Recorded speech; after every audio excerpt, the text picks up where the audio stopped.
All right, buckle up, everybody, because today we are diving deep into the fascinating world of learning English fast. Fast and from scratch. Exactly, from scratch. And we've got this really cool step-by-step plan to help you get there. A blueprint, almost. Yeah, a blueprint to fluency. I think our listeners who love structured learning are going to love this one. What's really neat about it, at least I think, Sue, is that it doesn't just throw random tips at you. Right. It actually digs into the science behind how our brains learn languages. Oh, cool. Yeah, and then uses that science, to create a personalized roadmap. So it's personal. Totally. Okay, I'm sold already. So where do we even begin with this personalized roadmap? It all starts with figuring out what fluency even means for you, right? Rare. Because, is it being able to order a coffee in a London cafe without breaking a sweat? Ordering coffee, that's a good one. Or is it acing, like some super official English exam? Yeah. Or maybe it's, having deep, meaningful conversations with native speakers. Right, so many possibilities. It's got to be personal, right? Different strokes. That's so true. It's like before you pack your bags for a trip, you got to pick a destination. Exactly. And I can see how that would help with staying motivated and on track, having that clear goal. Oh, absolutely. It's like having that picture in your mind, and that picture fuels you. Right. So I want you listeners to picture yourself achieving that level of fluency. What's that feel like? Yeah, how does it feel? What new doors are opening up for you? Just imagine that sense of accomplishment, all those amazing new experiences. Wow, I'm feeling inspired already. Okay, we've got our personal definition of fluency. We've got the picture in our minds. What's the next step on this roadmap? Consistency, my friend. Okay. Consistency is key. Even if it's just squeezing in 30 minutes a day, it's about finding that rhythm that works for you. So making English practice a habit. But how do we make time for a new habit? Life's busy. I hear you. Well, there's a whole science to habit formation. There is. Oh, yeah, loads of research on it. And one thing we know for sure is that consistency is, the magic ingredient. Okay. You pick a time, the same time every day, and you stick to it. Eventually, your brain just knows, okay, this is English time. It becomes automatic. Just like brushing your teeth. Wow. Okay. I'm ready to commit. So I've got my 30 minutes. What am I actually doing during that time? Well, we got to start with the building blocks, right? And those building blocks are words. Vocabulary? Exactly. The source recommends starting with the basics. Greetings, essential verbs, numbers, colors, the stuff you need to actually communicate. Makes sense. But memorizing lists can be a bit, dull. Oh, true. But that's where some cool tech comes in. Tech? Yeah, like apps like Anki and Memrise. Okay. They use this thing called spaced repetition, which is basically a fancy way of saying they show you words right before you're about to forget them. So they're like little brain trainers. Pretty much. But here's something I find even more interesting. Have you ever thought about the history of words? Like where they came from and how they've changed over time. Yeah, it's called etymology. And it can make learning new words way more fun. Okay. For example, did you know that the word salary comes from the Latin word for salt? Whoa, really? That's amazing. Right. Suddenly, salary has a whole new backstory. It does. And learning vocabulary in groups by theme, right? That helps too. Oh, for sure. Imagine learning all the words related to cooking or travel or music. So it's all about finding those connections, those patterns that make the learning stick. Exactly. And you know what? Once you've got a good chunk of vocabulary under your belt, it's time to dive in headfirst. Dive in. What do you mean? Immerse yourself in English. Surround yourself with it. Okay. Immerse sounds a bit intense. Think of it like, jumping into a swimming pool filled with English. Okay. Watch movies and TV shows with subtitles. Listen to podcasts on your commute. Even switch your phone's language settings to English. My phone. Wow. That's commitment. It's a great way to get that constant exposure, and actually there's science to back this up. Oh, really? Yeah, studies show that even passive exposure can lead to, sneaky learning. Sneaky learning. I like that. Your brain is like a sponge, just soaking it all up. Cool. So it's like training my brain to pick up English even when I'm not actively studying. Exactly. And the best part is there are so many ways to immerse yourself. Podcasts, music, audiobooks, online forums. It's all out there. It's like building an English world around you. Precisely. And all that immersion will eventually lead to you wanting to actually speak. Yeah, and speaking of speaking, that's a big part of fluency. Couldn't agree more. Our source emphasizes practicing speaking every day, but that can be scary, especially at first. Oh, totally. Everyone feels awkward in the beginning. It's totally normal. So how do we overcome that fear? Well, for starters, remember that everyone makes mistakes, even native speakers, you know? That's comforting. Right. So those little stumbles, those mispronunciations, those awkward pauses, see them as like stepping stones. Stepping stones on the path to fluency. Exactly. You know, finding a language partner can be a game changer too. Someone to practice with. Yeah. Or joining a conversation group. Imagine having a whole bunch of people rooting for you, celebrating each other's successes. That sounds amazing. It's like having a built-in support system for your language journey. It is. It really is. I'm starting to see how all these pieces fit together. Vocabulary, immersion, speaking practice. They all weave together like a tapestry. A tapestry of fluency. I love that. And you know what holds that tapestry together? What? Grammar. Oh, grammar. Can be a bit intimidating. I know, right? But don't let it scare you. You don't need to become a grammar guru overnight. That's a relief. It's about understanding the basics, the foundations. Sentence structure, common tenses of a few key prepositions. So it's more about practicality than memorizing every rule. Exactly. Grammar is like the scaffolding that supports your communication. Okay, that makes sense. But how do I know which grammar concepts to focus on? There's so much out there. That's where your personal goals come back into play, right? Remember that picture of fluency you created earlier? Right. If your goal is to travel comfortably, you might prioritize like present tense and basic sentence structures. Yeah. But if you're aiming for, say, professional fluency, then you might need to delve into more complex stuff. It's all about tailoring your learning to your specific needs. Exactly. And hey, grammar doesn't have to be boring. You can actually make it fun. Oh. How do you do that? Have you ever tried analyzing song lyrics or movie dialogue to see grammar in action? Wow, that's a great idea. It's like turning pop culture into a grammar lesson. I love it. And I'm curious, what about writing? Does that play a role in learning to speak English? Oh, absolutely. Maybe even more than you think. Really? Think about it. When you write, you have time to like really think about sentence structure, word choice, you know. It can slow down. Exactly. You're internalizing those grammar rules in a whole new way. So it's like a mental workout for my language skills. It is. And there are so many ways to incorporate writing into your routine. Journaling, emailing, even trying creative writing prompts. So many options. And I bet there are online tools that can help with grammar. You bet. There are like amazing tools like Grammarly that can spot your mistakes as you type. That's incredible. It's like having a personal grammar coach at your fingertips. Pretty much. Yeah. And you know, as you progress on this journey, it's important to take a step back sometimes. To reflect. Yeah, and celebrate those milestones. You know, those moments when you realize, hey, I can actually do this. Those moments are so powerful. They are. It's all about recognizing how far you've come and acknowledging those victories. Okay, so far we've covered setting goals, building vocabulary, immersing ourselves in English, practicing speaking, mastering grammar, and incorporating writing. It's a lot. It is. We've covered so much ground already. But what happens when we hit a wall? How do we stay motivated when things get tough? That's a great question, and it's time to talk about just that. Testing your progress and staying motivated. Okay, bring on the motivation. I'm on it. Testing progress. It's like checking in, making sure we're on the right track. Like checking our GPS on a road trip. Exactly. We want to make sure we're headed in the right direction towards fluency. Makes sense. So how do we check the GPS on our English learning journey? Well, there are tons of quizzes and tests online, you know, to check your vocab and grammar. Right. But honestly, one of the most powerful tools is recording yourself speaking. Wait, like listening to my own voice? That sounds a bit scary. I know, right? But trust me, it's super helpful. Okay. You'll be amazed at how much you improve without even realizing it. So by listening to recordings over time, I can actually track my progress. Exactly. It's like concrete proof that you're moving forward. And that's got to be motivating. Speaking of motivation, how do we keep that fire burning when things get tough? Because, let's be real, learning a new language can be a marathon, not a sprint. Oh, for sure. And marathons require fuel, right? Definitely. What's the fuel for language learning? Celebrating those small victories.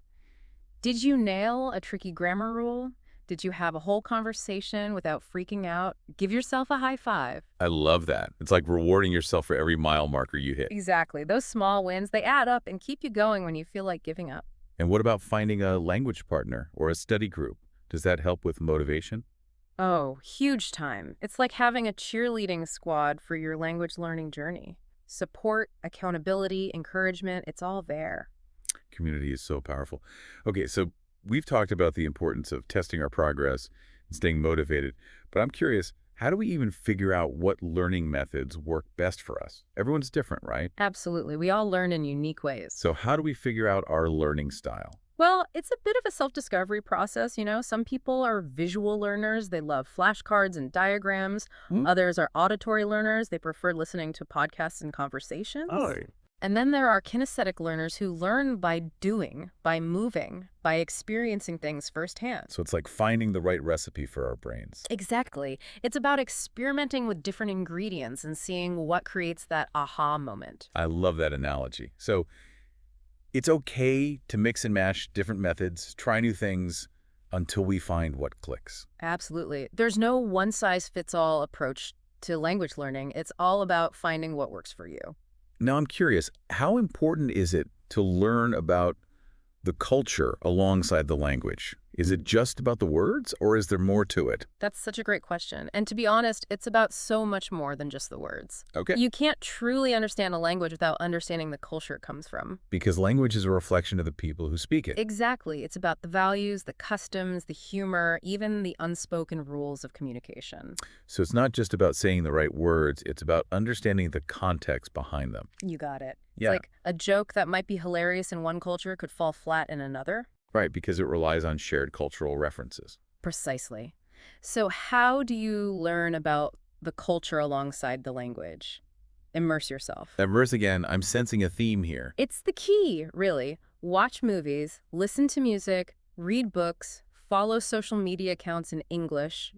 So it's about surrounding ourselves with the culture as much as possible. And don't be afraid to engage with native speakers. Ask questions. Be curious about their experiences. It's about opening ourselves up to new perspectives. Exactly. And speaking of new perspectives, let's talk about different approaches to language learning. There's a whole world out there beyond textbooks and grammar drills. Okay, I'm ready to explore. Yeah. What are some methods we might not have considered yet? Well, one approach that's gaining popularity is active learning. It's about going beyond passive absorption and actually engaging with the material. Active learning, that sounds interesting. It is. It's like instead of just reading a text, you summarize it in your own words, or you teach the concepts to someone else, or you create your own examples. So it's about taking ownership of the learning process, making it more interactive. Exactly. And studies show that active learning can lead to way deeper understanding and better memory. That makes sense. When you're actively involved, your brain is working harder. It's like the difference between watching a movie and having a discussion about it afterwards. You remember more when you're actively engaged. Precisely. So how can we apply active learning to vocabulary, grammar, even immersion? Well, for vocabulary, instead of just memorizing lists, try making your own flashcards with examples that are relevant to you. Okay. Or try using new words and sentences, make them real. Right. For grammar, try writing your own sentences or analyzing real-life examples from books or articles. So it's about actively applying the rules rather than just memorizing them. Exactly. And when you're immersing yourself in English media, take notes, summarize key points, even try to predict what's going to happen next. It's about turning those passive experiences into active learning opportunities. You got it. And another crucial element is feedback. Feedback. So like getting corrections from a teacher or a language partner. That's part of it, but it's broader than that. Yep. It's about seeking out different perspectives on your progress, whether it's from a teacher, a language partner, or even yourself. Self-assessment is super valuable. So it's about getting an objective view of our strengths and weaknesses, and then using that information to improve. Precisely. It's like having a coach who can guide you, point out your blind spots, and help you refine your technique. Okay, I like that. But what if you don't have a teacher or a language partner? Where can you find feedback? You'd be surprised at the resources available. Online language exchange partners can be amazing for feedback, and even recording yourself speaking or writing, then listening back or reviewing it. That's a good point. It's like holding up a mirror to your language skills and really seeing what needs work. Exactly. Now, here's a question for you. How do you feel about mistakes? Mistakes. Yeah. Not my favorite thing, but they're part of the process, right? They are. But what if we shifted our thinking about mistakes? What if we saw them not as failures, but as opportunities? Opportunities for what? Opportunities for growth. Every mistake is a chance to learn, to adjust, to improve. So instead of beating myself up for every error, I should be thanking them for showing me where I need to focus. Exactly. It's all about embracing a growth mindset. Growth mindset. It's the belief that our abilities aren't fixed, We can always learn and grow, and mistakes are part of that process. So instead of saying I'm bad at grammar, I should say I'm still learning grammar and I'm getting better every day. Now you're talking. It's about progress, not perfection, and celebrating those small steps forward. I love that. Okay, so we're embracing mistakes, we're celebrating small victories, but how do we make sure our goals are realistic in the first place? That's key. We don't want to set ourselves up for disappointment. Right, because if your goals are too ambitious, it's easy to lose motivation. Exactly. So it's all about finding that sweet spot, challenging yourself, but also being realistic about what you can achieve. So if I'm just starting out, maybe my goal shouldn't be to write a novel in English next week. Probably not.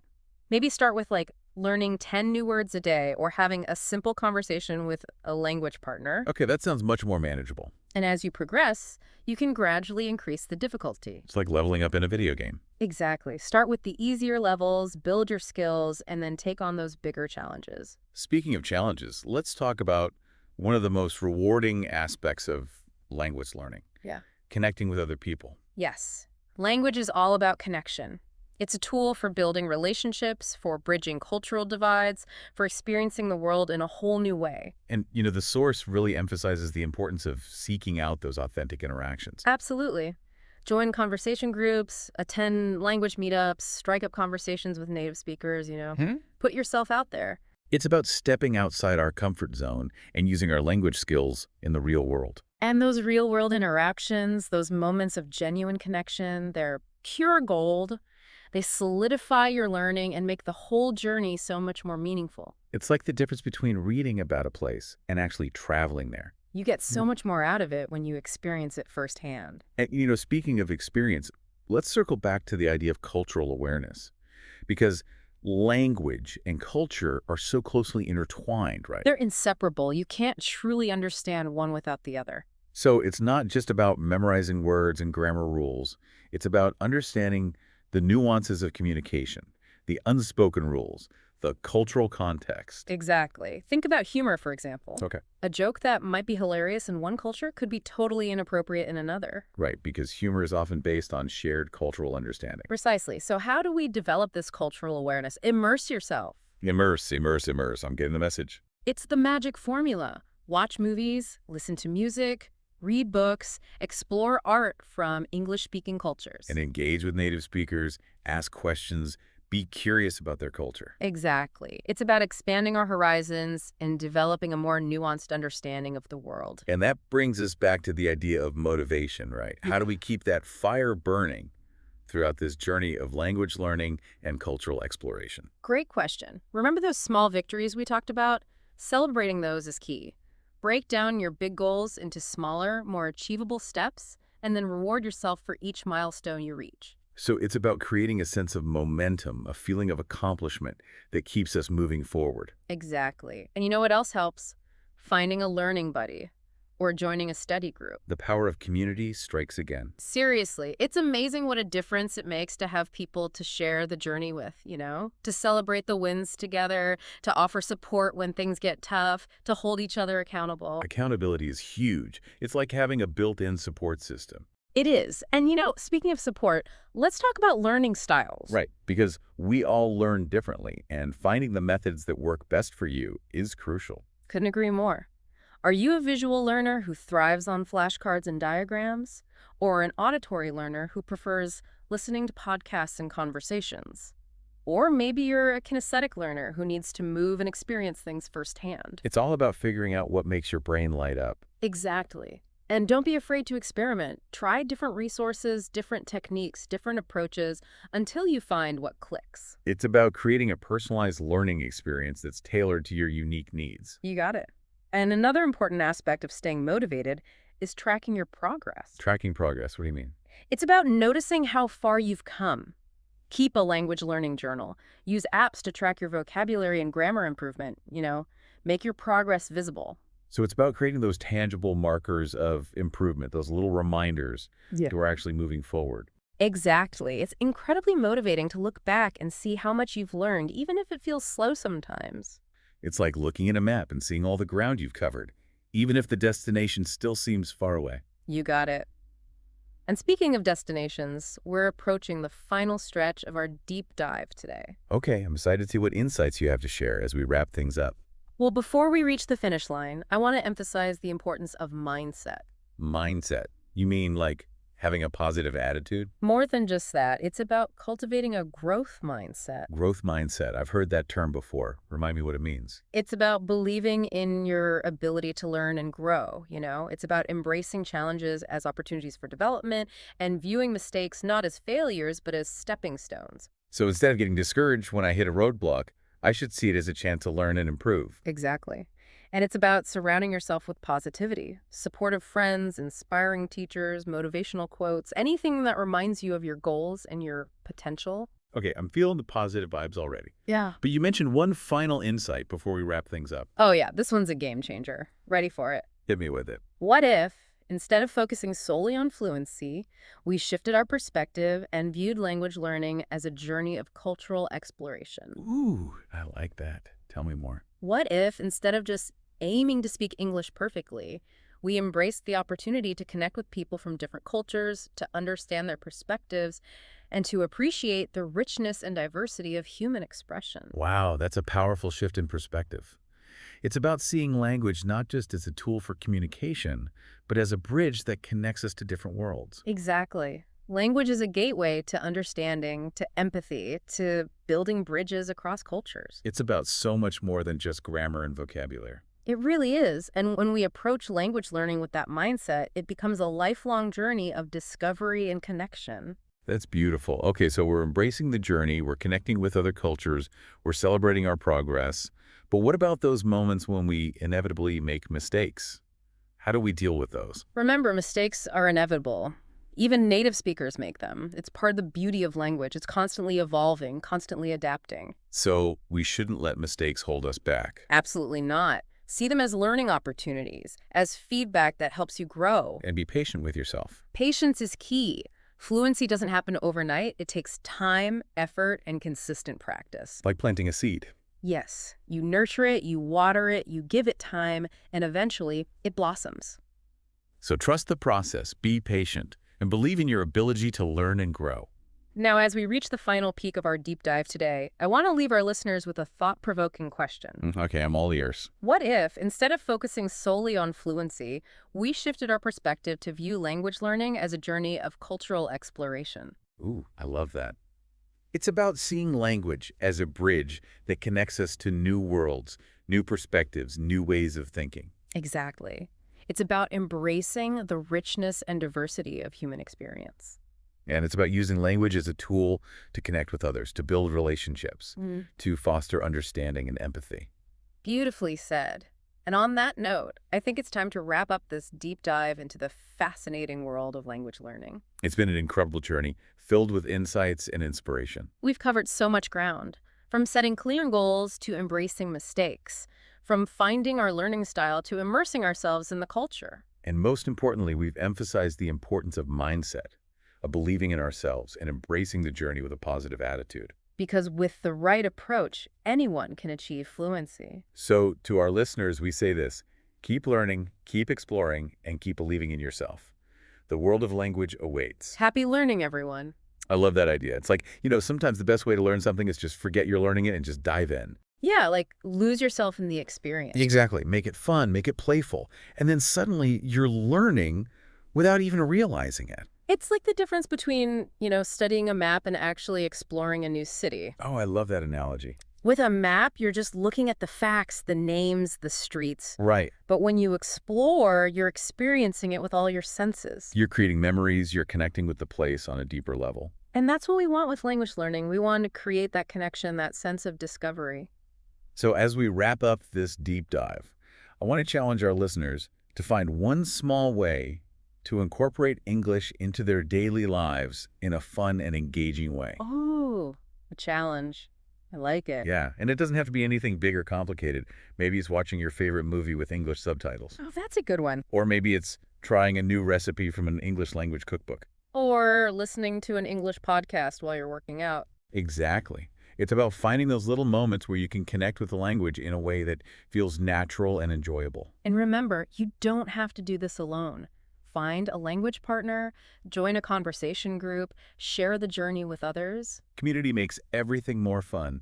And don't forget to celebrate those milestones, big or small. Yes, every step forward is a victory. So, to our listeners, we say this. Embrace the challenge, have fun along the way, and never stop exploring the power of language. It's a gift that will enrich your life in countless ways. And on that note, I think it's time for us to say goodbye for now. It's been a pleasure diving deep into the world of language learning with you. And to our listeners, we say this. Embrace the challenge, have fun along the way, and never stop exploring the power of language. It's a gift that keeps on giving. Until next time, happy learning.